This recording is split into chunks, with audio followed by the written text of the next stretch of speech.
Hello students, welcome है आप सभी का। स्टार्ट करेंगे बर्थ चैप्टर के MCQs, class 11 birth chapter snapshot book आपकी।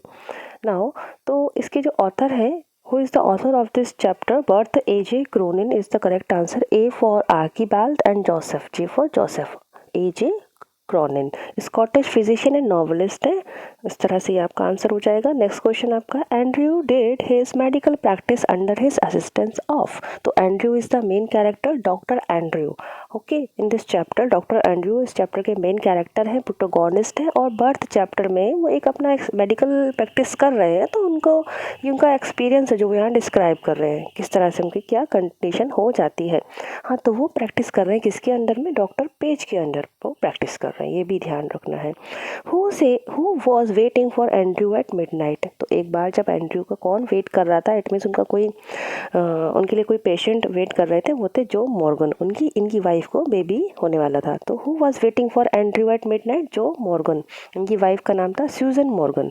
Where did Morgan live? कहाँ रहते थे ये? क्योंकि आते हैं डॉक्टर के घर पे, उनका वेट कर रहे होते हैं वहीं कहीं, और फिर डॉक्टर को अपने साथ लेके जाते हैं अपने प्लेस पे। तो वो था नंबर 12 ब्लैंका टेरेस। ये ध्यान रखना है, ब्लैंका टेरेस। अच्छा, ये देखिए कंफ्यूज करने के लिए कितना है, तो 12 याद रखना है, ठीक है। ये 12 जो मॉर्गन जो थे नंबर 12 प्लेस पे रहते थे। How does the author describe the bedroom of Joe's house? अब जोस के हाउस में जब वो जाते हैं डॉक्टर, वहाँ उनकी वाइफ को डिलीवरी कराने, तो देखते हैं वो ऊपर थी बेडरूम में। तो बताते हैं कि ऐसा बेडरूम था, पुअरली फर्निश्ड, अच्छे से साज सज्जा नहीं थी, नॉर्मल था। How has the author describe Mrs Morgan's mother? वहाँ पर मिसेस मॉर्गन्स की मदर थी, यानी कि जो मॉर्गन की सासू माँ, या फिर सूजन मॉर्गन जो उनकी मदर। तो उनको कैसे डिस्क्राइब किया है ऑथर ने?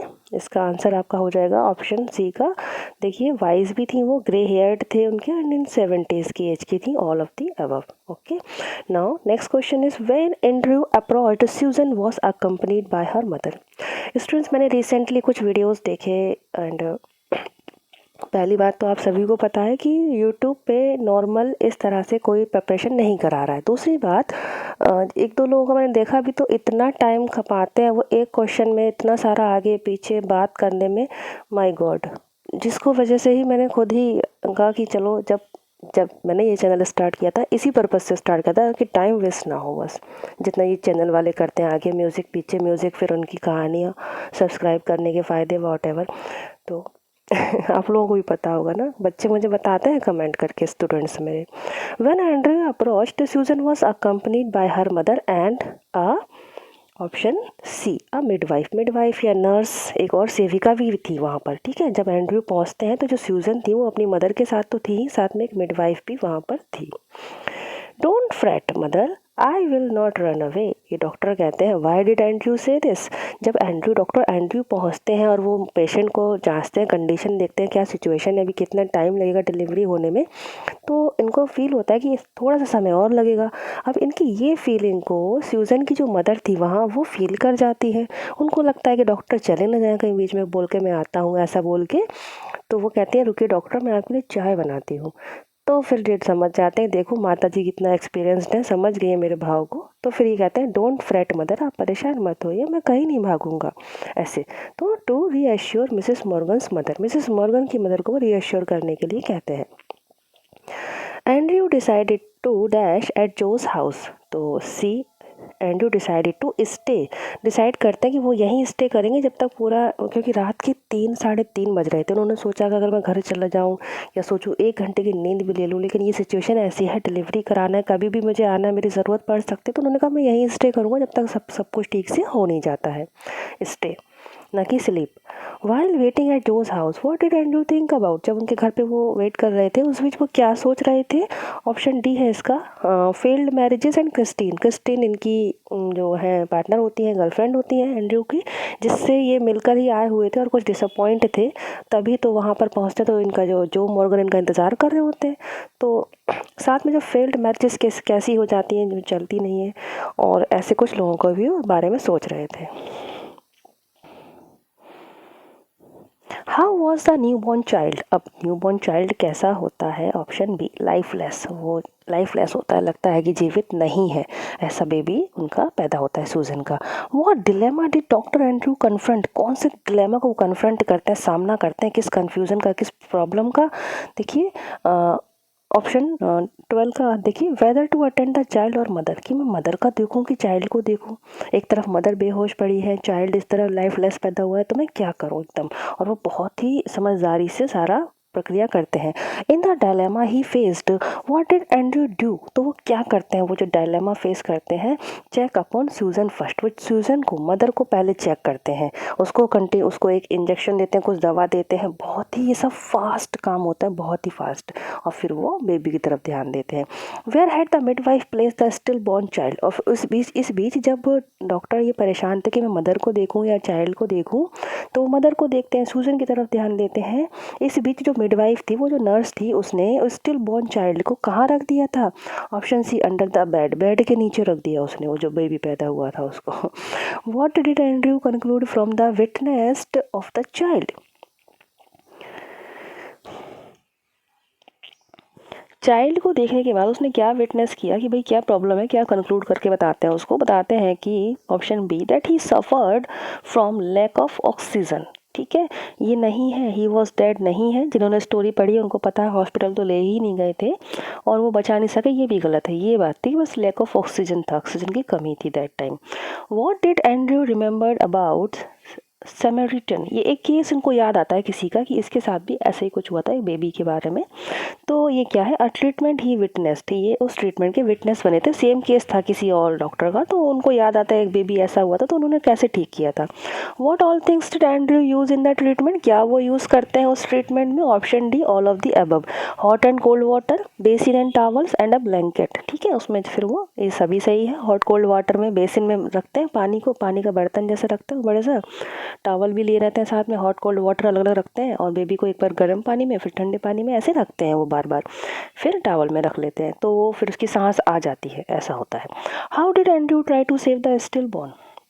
कैसे वो कोशिश करते हैं? Using a special method of respiration, ये एक रेस्पिरेशन की एक मेथड है हॉट एंड कोल्ड वाटर वाली, तो ये वो यूज़ करते हैं। After trying for 15 minutes Andrew felt, 15 minute तक वो यही करते रहे, फिर उनको क्या फील हुआ? होपलेस, बिल्कुल उम्मीद उनकी टूट गई थी कि अब क्या होगा, ये बेबी तो इसमें सांस जान ही नहीं आ रही है। तो ये होता है। What did Andrew remember in the middle of on going treatment? और जब उनका ऑन गोइंग ट्रीटमेंट चल रहा था, उस बीच वो क्या सोच रहे थे? सोच रहे थे Morgan family is longing for a child. ये जो मॉर्गन है, जो मॉर्गन जिनकी वाइफ की डिलीवरी हुई है, सूजन मॉर्गन के, तो इनकी शादी के कई साल बाद ये बेबी हो रहा था, तो यही बात वो सोच रहे थे कि बताओ इतने समय बाद इन लोगों की कितनी इच्छा है बेबी की, और बेबी ऐसा पैदा हुआ है। Why did the child become slippery in Andrews hand? अब वो चाइल्ड जो है ना स्लिपरी था, उसकी बॉडी फिसल रही थी इनके हाथों से, तो ऐसा क्यों था? देखिए option C, because of constant juggling between waters, बार बार जो इन्होंने वाटर में उसको जगलिंग किया था ना, hot water then cold water, उस वजह से वो एकदम फिसलने लगा इनके हाथ से बच्चा। Then how long did it take for Andrew's effort to yield result? कितना समय लगा उस रिजल्ट को पाने में कि वो बच्चा ठीक हो जाए? हाफ एन आवर, कम से कम आधे घंटे बाद सही हुआ ये सब कुछ। 15 मिनट तक तो उन्होंने वो प्रोसेस ही करी थी। What does the author refers to as a miracle? उनको क्या मिरेकल लगा? कि देखिए लाइफ गेटिंग उनके एक, जब वो होपलेस हो गए, 15 मिनट तक बच्चे के साथ वो प्रोसेस करते रहे hot water and cold water वाली, तब भी कुछ नहीं हुआ, तो होपलेस हो गए थे। उसके बाद जब कुछ होगा तो मिरेकल ही तो लगेगा ना। तो जब बच्चे में सांस आई, तो life getting into the still born, वो जो स्टिल बॉर्न बेबी था उसमें लाइफ आ जाती है, that is miracle for the doctor.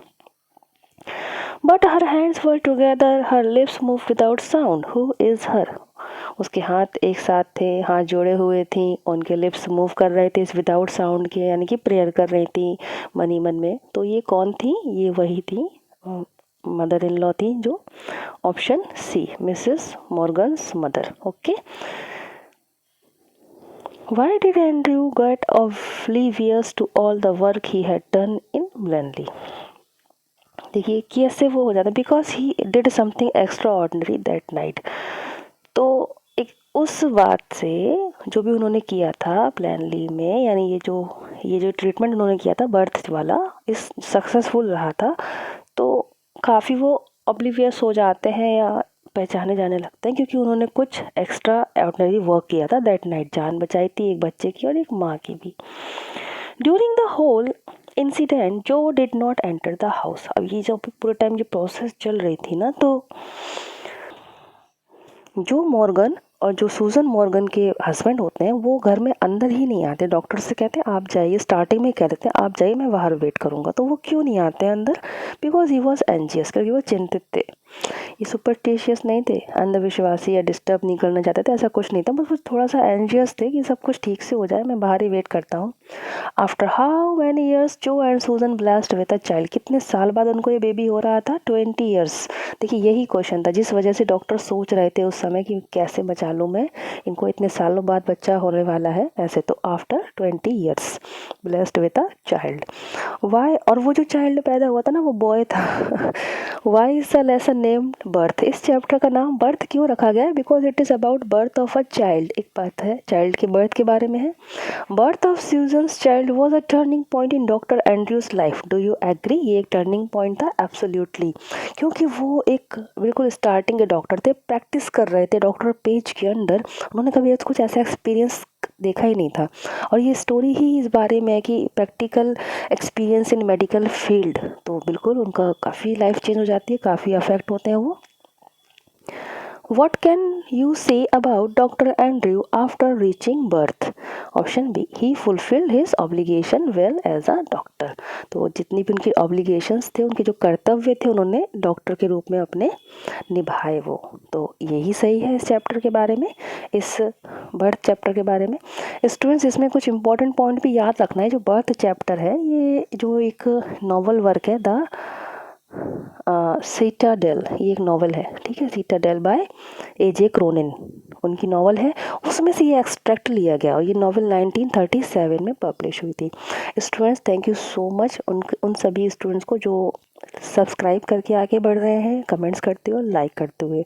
इससे क्या होता है ना, ऑटोमेटिकली कंटेंट औरों के पास भी चला जाता है, जिससे सभी की हेल्प हो जाती है और फिर फाइनली मेरी भी हो जाती है। And thank you so much for watching this lesson. खुश रहिए, पॉजिटिव रहिए। जय हिंद।